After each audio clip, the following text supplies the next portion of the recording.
আগামী 2রা অক্টোবর মাকে এইভাবেই আহ্বান করা হবে ধরিত্রীতে আসার জন্য। আমরা সকলেই জানি রামচন্দ্র রাবণ বধের জন্য মায়ের কৃপা লাভ করেছেন। এই কৃপা লাভ সহজে আসেনি। আমরা জানি আমরা যখন ঘুমাই বা একটু বিশ্রাম করতে যাই বা অন্যান্য কোনো কাজে নিয়োজিত হই, তখন বিশেষ করে ঘুমানোর সময় কেউই যদি আমাদের ডাকে, তখন আমাদের অসুবিধা বোধ হয়। মনে মনে আমরা অসুবিধা ফিল করি এবং তখন মনে হয় যে ওই সময়ে ডাকা ঠিক নয়। এরকম আমরা সকালে জাগি, বিকালে ঘুমাই, কিন্তু দেবতাদের তারা কি করেন, 6 মাস জাগেন এবং 6 মাস জাগ্রত থাকেন। মাঘ থেকে আষাঢ় পর্যন্ত এই 6 মাসকে উত্তরায়ণ বলে এবং শ্রাবণ থেকে পৌষ পর্যন্ত এই 6 মাসকে দক্ষিণায়ন বলা হয়।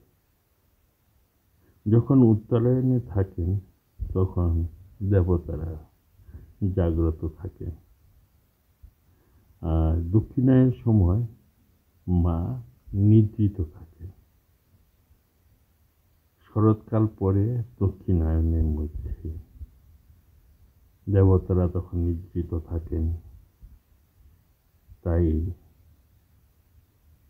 ওই সময়ে তাদের পূজা করতে হলে প্রথম তাদের জাগাতে হবে। সেই জন্য রামচন্দ্র দেবী বোধন করলেন, পূজা করলেন। অসময়ে মাকে প্রার্থনা করে জাগানো হলো। তাই এই সময় আমাদের যেহেতু অসময়ে জাগা হয়, পূজা হয়, এটা বিশেষ করে শরৎকালে পড়ে, যখন পৃথিবীতে অনাচার, পৃথিবীতে মানুষ নিজেকে ঠিক রাখতে পারে না, দুঃখ, দৈন্য, ভয় যখন চারিদিকে বিদ্রোহ, একটা বিশেষ নর্মাল থেকে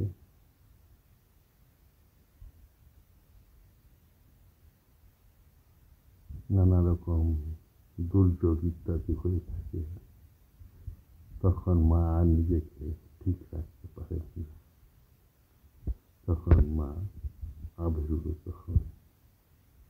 তাই যখন দস্যুর আক্রমণে মা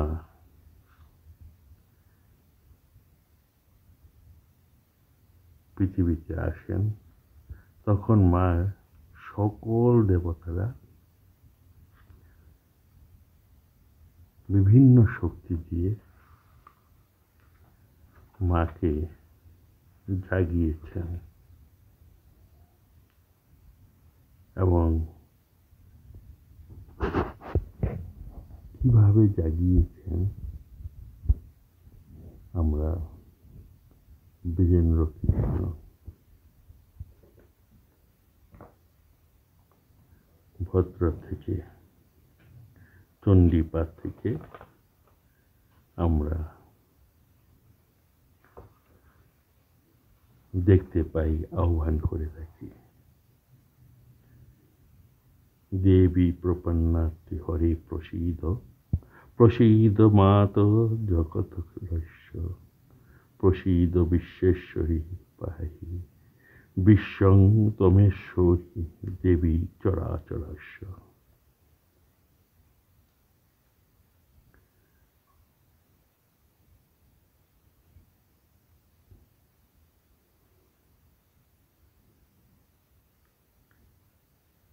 তামুপৈহি মহারাজ শরণং পরমেশ্বরীম, আরাধিতা শৈব নিনাং ভোগ স্বর্গা বর্গতা।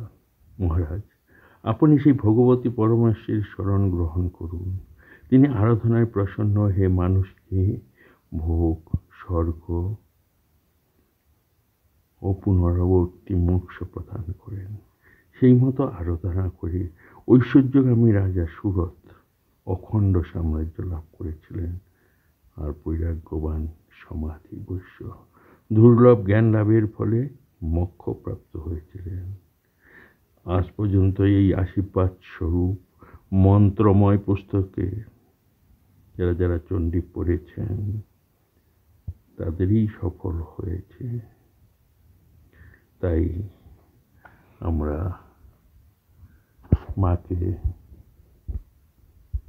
যখন রাবণকে বধ করার জন্য কেউই পাচ্ছিল না, তখন সকল দেবতারা ব্রহ্মার শরণাপন্ন হন। ব্রহ্মা তখন বললেন যে এমন এক শক্তি তৈরি করতে হবে যে শক্তি হবে নারী শক্তি এবং সকল দেবতাদের শক্তির সাহায্যে এই রাবণ নিধন হবে, নতুবা সম্ভব নয়। তাই মাকে সময় ঘুমিয়েছিলেন, অকালে জাগিয়ে মাকে এই স্তোত্র মন্ত্রের দ্বারা মাকে আহ্বান করেছিল। পরবর্তীকালে আস্তে আস্তে মায়ের গল্প কথা আপনাদের কাছে তুলে ধরব, কিভাবে প্রচলন হয়েছে ইত্যাদি ইত্যাদি। তাই আগামী 2রা অক্টোবর বীরেন্দ্র কৃষ্ণ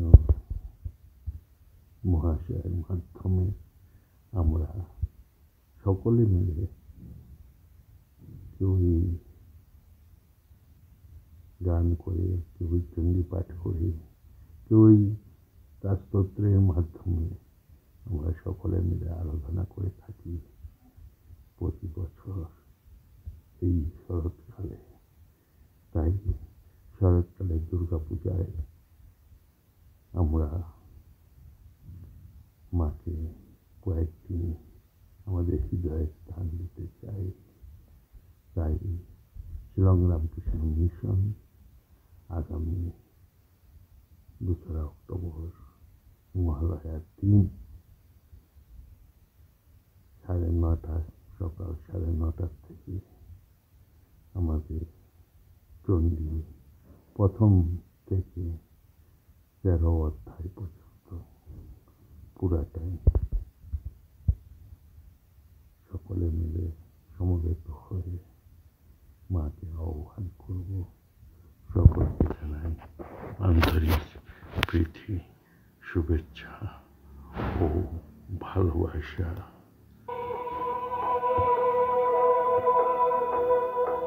আশ্বিরের শারদ প্রাতে বেজে উঠেছে আলোকমঞ্জিত, ধরণীর বহিরাকাশে অন্তরিক্ষ মেঘমালা, প্রকৃতির অন্তরাকাশে জাগরিত জ্যোতির্ময়ী জগন্মাতার আগমন বার্তা, আনন্দময়ী মহামায়ার পদধ্বনি অসীম ছন্দে বেজে উঠে রূপলোক ও রসলোকে আনে নবভাব মাধুরীর সঞ্জীবন। তাই আনন্দিত পিতা শ্যামণী মাতৃকার মৃদময়ীকে মৃদময়ীতে আবাহন। আজ শক্তি রূপিণী বিশ্বজননীর শারদশ্রী বিমণ্ডিতা প্রতিভা মন্দিরে মন্দিরে ধ্যান বোধিতা।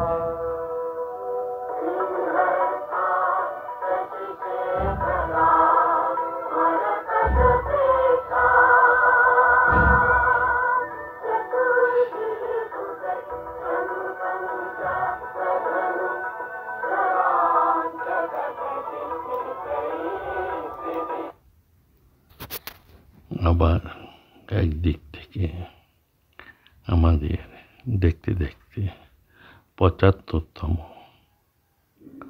বৎসর, এই বছর নিয়ে ৭৫তম বৎসরে শিলং মিশনের দুর্গা পূজা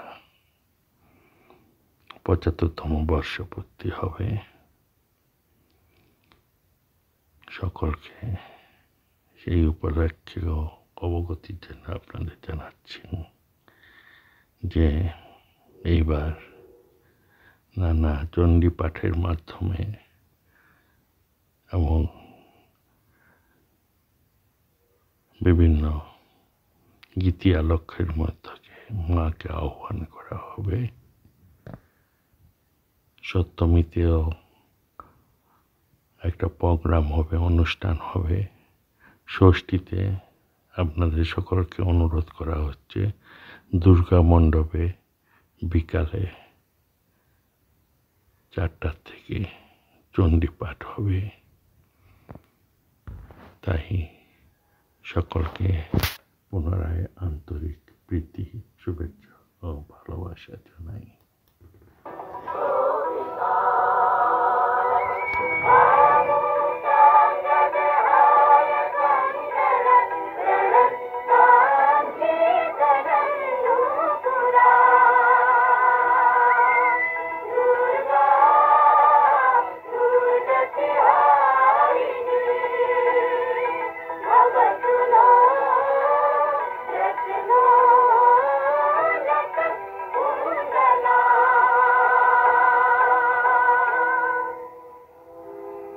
মহামায়া সনাতনী শক্তিরূপা গুণময়ী, তিনি এক তবু প্রকাশ বিভিন্ন দেবী নারায়ণী, আবার ব্রহ্মশক্তি রূপা ব্রহ্মাণী, কখনো মাহেশ্বরী রূপে প্রকাশমানা, কখনো বা নির্মলা কৌমারী রূপধারিণী, কখনো মহাবজ্র রূপিণী ঐন্দ্রী, উগ্রা শিবদূতি বিমণ্ডমালিনী চামুণ্ডা, তিনি আবার তমোময়ী নিয়তি।